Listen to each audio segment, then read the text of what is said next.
Hi friends, బాగున్నారా? ఇదైతే బొడ్డమ్మ దగ్గర తీసిన వీడియో. మన తెలంగాణలో బొడ్డమ్మ బతుకమ్మ చాలా పెద్ద పండగ కదా. ఆడవాళ్ళకైతే ఇంకా పెద్ద పండగ. ఇంకా నెల రోజుల ముందు నుండి షాపింగ్స్, పుట్టింటికి వెళ్ళడాలు, హాలిడేస్కి పిల్లలు ఇంటికి రావడాలు అయితే చాలా బాగుంటుంది కదా. అయితే ఇక్కడున్న ఆడవాళ్ళమందరం అయితే ఉదయం అంతా వర్క్ చేసుకొని సాయంకాలం బొడ్డమ్మ దగ్గర అయితే కాసేపు అలా సరదాగా ఎంజాయ్ అయితే చేస్తాము. ఇంతకుముందు అయితే ఇంత ఫ్రీడమ్ ఉండేది కాదు కావచ్చు ఆడవాళ్ళకి. ఇప్పుడైతే ఇంట్లో ఉన్న మగవాళ్ళు కూడా అర్థం చేసుకొని వాళ్ళకంటూ పర్సనల్ స్పేస్ అనేది ఇస్తున్నారు. బాగా ఎంజాయ్ చేయడానికి అయితే ప్రోత్సహిస్తున్నారు. ఇలా డ్యాన్సులు, కోలాటాలు వేయడం వల్ల అయితే బాడీ అంతా లైట్గా, మైండ్ అంతా ఫ్రెష్గా ఉంటుంది. ఆడవాళ్ళకు కూడా కొంచెం రిఫ్రెష్గా ఉంటుంది. దీనివల్ల చాలా ఉపయోగాలు కూడా ఉంటాయి. చాలా క్యాలరీస్ అయితే బర్న్ అవుతాయి.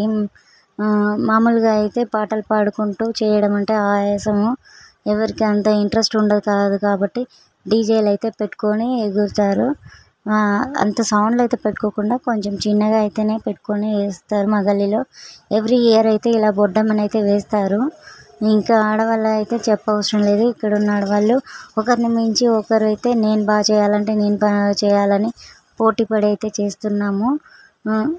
దీనివల్ల అయితే పోటీతత్వం పెరుగుతుంది, మన ఒంట్లో హుషారు పెరుగుతుంది. పెద్దవాళ్ళు చిన్నపిల్లలు అన్న తేడా లేకుండా అందరూ కలిసి ఎంజాయ్ అయితే చేస్తాము. 6కి స్టార్ట్ అయిందంటే 10 దాకా, నైట్ 10 దాకా ఆడుతూనే ఉంటారు. హలో ఫ్రెండ్స్, మీరైతే పండగ షాపింగ్ అయితే చేశారా? చేసి ఉంటే ఎక్కడ చేశారు, ఎంత చేశారు చెప్పండి. నేను నార్మల్గా ఒట్టిగా అడుగుతున్నాను. బతుకమ్మ ఎందుకు ఆడతారు, బతుకమ్మ విశేషాలు ఏంటి, ఎంతమందికి తెలుసు కామెంట్ చేయండి. దేనికి ఆడతారు అనేది కూడా కామెంట్ బాక్స్లో చెప్పండి. లాస్ట్ రోజు అయితే సేమ్ శారీస్ కట్టుకొని అయితే ఎంజాయ్ చేస్తామని అనుకుంటున్నారు ఇక్కడున్న ఆడవాళ్ళు అయితే. అలాగనే అన్ని శారీస్ సేమ్ తెచ్చుకున్నారు.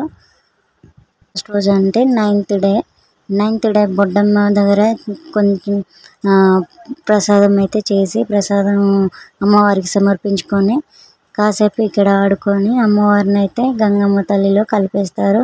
అంటే గౌరమ్మ తల్లిని తీసుకువెళ్ళి గంగమ్మ తల్లికి కలిపేస్తారు. దీంతో బొడ్డమ్మ అనేది అయిపోతుంది. మళ్ళీ మరునాడు బతుకమ్మ స్టార్ట్ అవుతుంది, చిన్న బతుకమ్మ. Hi friends.